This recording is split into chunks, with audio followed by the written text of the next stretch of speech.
Bonjour et bienvenue dans cet épisode de Récif Captif où on va parler de la méthode berlinoise.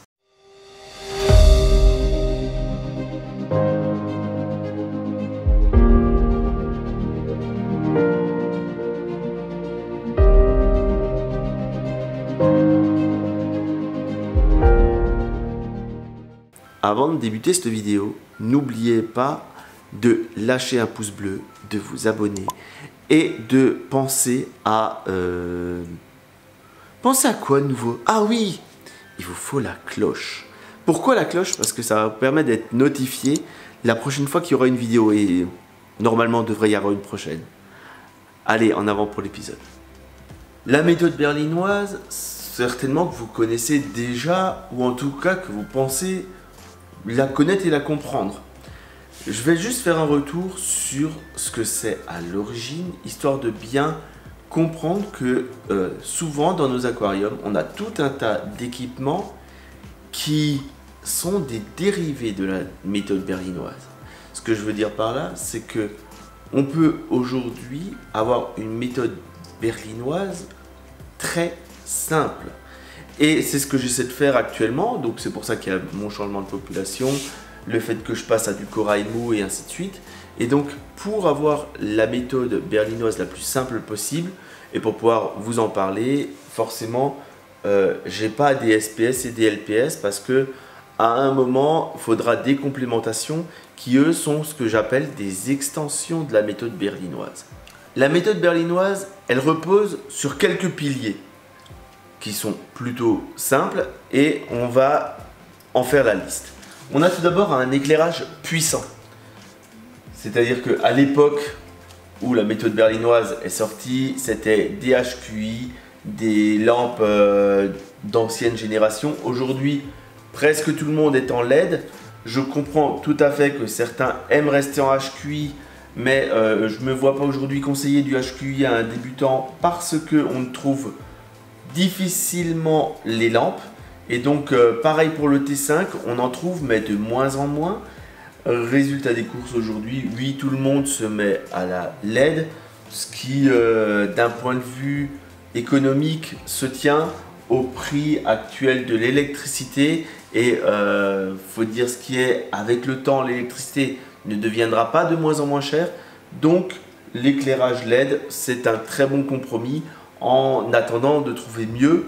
Ça fait des années qu'on me parle d'éclairages qui vont arriver, qui sont mieux, mais pour l'instant, je ne les ai pas vus arriver. Donc, on a cet éclairage puissant qui va permettre la photosynthèse et qui va aussi permettre, par conséquent, d'avoir le pH qui est géré par la photosynthèse de nos habitants, les coraux, et plus particulièrement la zoozanthelle qui est dans les coraux. C'est-à-dire que c'est grâce à elle qu'on va avoir de l'oxygène dans l'eau et donc un bon pH. D'où l'importance d'avoir un très bon éclairage. Ensuite, les pierres. Il faut, alors en fonction des systèmes, à la base, il était question de 20%. Aujourd'hui, avec les nouveaux écumeurs et les nouvelles techniques, certains descendent à 10%, voire certains tentent moins. Mais personnellement, je ne suis pas pour. Je dois être à peu près à 15%, donc je suis entre les deux. Mais bref, il faut des pierres. Il est marqué nulle part dans la méthode berlinoise qu'il faut qu'elles soient vivantes. Donc on peut très bien prendre des roches inertes, dans mon cas c'est de l'aquaroche, et les ensemencer pour leur amener la vie. Donc ce pilier-là, à quoi ça sert? Ce pilier de la méthode berlinoise, c'est-à-dire que dans la roche, et il faut qu'elle soit vraiment bien poreuse et ainsi de suite, on va avoir l'ensemble du microcosme bactérien. On va avoir des bactéries aérobies et anaérobies. L'objectif pour elles, ça va être de transformer l'ammoniac et tous les produits azotés en nitrite, puis en nitrate, puis en azote libre. Donc c'est tout, ça c'est leur taf. Donc on a premièrement l'hébergement de ces bactéries. En deuxième, on va héberger de la microfaune. Donc la microfaune, c'est vraiment très très petit. Celui qui me dit qu'il le voit à l'œil nu, c'est qu'il a vraiment des très bons yeux. Hein. La microfaune, il faut vraiment faire attention, c'est quelque chose de très très petit. Et ensuite, on va héberger de la macrofaune. Donc là, ça va être des animaux un peu plus gros, comme les pods, les gamards et ce genre d'animaux. Le sable permet lui aussi d'héberger certains de ces types d'animaux comme la microfaune. Donc ne négligez pas le sable. À mon sens, faire un aquarium sans sable, c'est se priver d'une source de vie absolument énorme dans la méthode berlinoise. Donc on a vu l'éclairage, les pierres. Maintenant, il y a le brassage. Alors le brassage, chez moi, elles sont planquées là derrière, là, les pompes.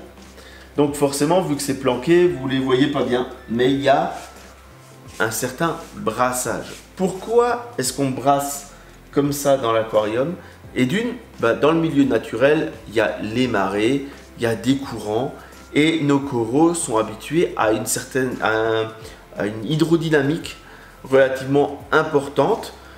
Aussi bien à la marée montante qu'à la marée descendante, et cette hydrodynamique permet de nourrir entre guillemets les coraux parce qu'on vient distribuer véritablement le plancton partout. Et comme on vient distribuer ce plancton, on va avoir on va nourrir les coraux, mais en même temps les coraux vont produire du mucus pour se défendre de différentes choses, ou bien ils vont aussi, entre guillemets, régurgiter ce qu'ils ont mangé. Ils vont, bref, ils vont avoir des sels et ce genre de choses qu'il faut évacuer. Le brassage sert à ça. Le brassage sert aussi à mettre en suspension tous les sédiments pour que ces sédiments ne viennent pas polluer et détériorer la qualité de l'eau. Donc, pour ça, on a le brassage puissant. Donc ça, c'est encore un des éléments clés de la méthode berlinoise, un gros brassage. Et enfin, le dernier élément clé, c'est l'écumeur. Alors l'écumeur, en général, souvent dans les gros bacs, on ne le voit pas ici. Il arrive qu'on en trouve qui sont accrochés sur le côté des bacs. Là, sur ce coup-là, c'est pas le cas. Moi, j'ai tout en dessous. Je vais vous le montrer. En fait, l'écumeur, là il n'est pas beau, mais c'est pas forcément grave, c'est pour vous montrer la réalité de la chose. Lui, qu'est-ce qu'il va faire? C'est qu'il va aérer l'eau. Certains vont... Oui, c'est un effet secondaire, mais il va surtout servir à extraire les protéines. Les protéines, c'est quoi? C'est des éléments qui sont issus, donc, soit de la nourriture qui n'est pas consommée ou bien des déjections et ce genre de choses avant que ça ne se transforme en nitrate et en phosphate. On va donc avoir des éléments qui vont être tensioactifs. Ça veut dire qu'ils ont tendance à se coller entre eux pour faire des bulles à partir du moment où on leur donne la possibilité. Et l'écumeur, c'est un énorme bulleur. Et lui donc, à la surface des bulles, il va y avoir toutes ces protéines qui vont être enfermées et qui vont se retrouver dans le godet de l'écumeur. Et c'est ainsi qu'on va supprimer de l'eau les protéines avant qu'elles ne se dégradent en nitrate et phosphate. Voilà pour la simplicité de la méthode berlinoise. J'ai envie de dire que en fait, ce n'est que ça. Ce n'est que l'éclairage, des pierres, du brassage et un gros écumeur. Tout le reste, ce n'est pas la pure méthode berlinoise. Tout le reste, en fait, c'est venu par après pour, on va dire, améliorer ou en tout cas permettre de maintenir certaines espèces de coraux. Mais à l'époque où cette méthode berlinoise est arrivée, on était à une époque où on arrivait à tenir les poissons. Parce que pour les poissons, si vous faites un fish only, vous n'avez pas besoin de tout ça, vous mettez un gros filtre comme en eau douce que vous surdimensionnez un petit peu, et pour les poissons, c'est largement suffisant, vous leur mettez un décor, et ça roule. Mais la problématique, c'était d'arriver à avoir la qualité d'eau nécessaire pour les coraux. Et donc forcément, on a commencé par les coraux mous. Alors, les coraux mous ne sont pas forcément plus faciles que les coraux durs, mais pour le démarrage, ça a été ça. Puisque la différence, c'est le besoin d'apport en carbonate et en calcium. Puisqu'ensuite, on vient à augmenter la quantité de matériel qui est nécessaire sur un aquarium avec des racks ou du belling. C'est juste pour pouvoir compenser la consommation par la croissance de nos coraux durs. Après, il existe tout un tas de réacteurs sur le marché, entre les réacteurs à Chytomorpha, à biopellettes et ainsi de suite. Ils sont inutiles pour débuter et ils sont inutiles si vous avez une population raisonnable.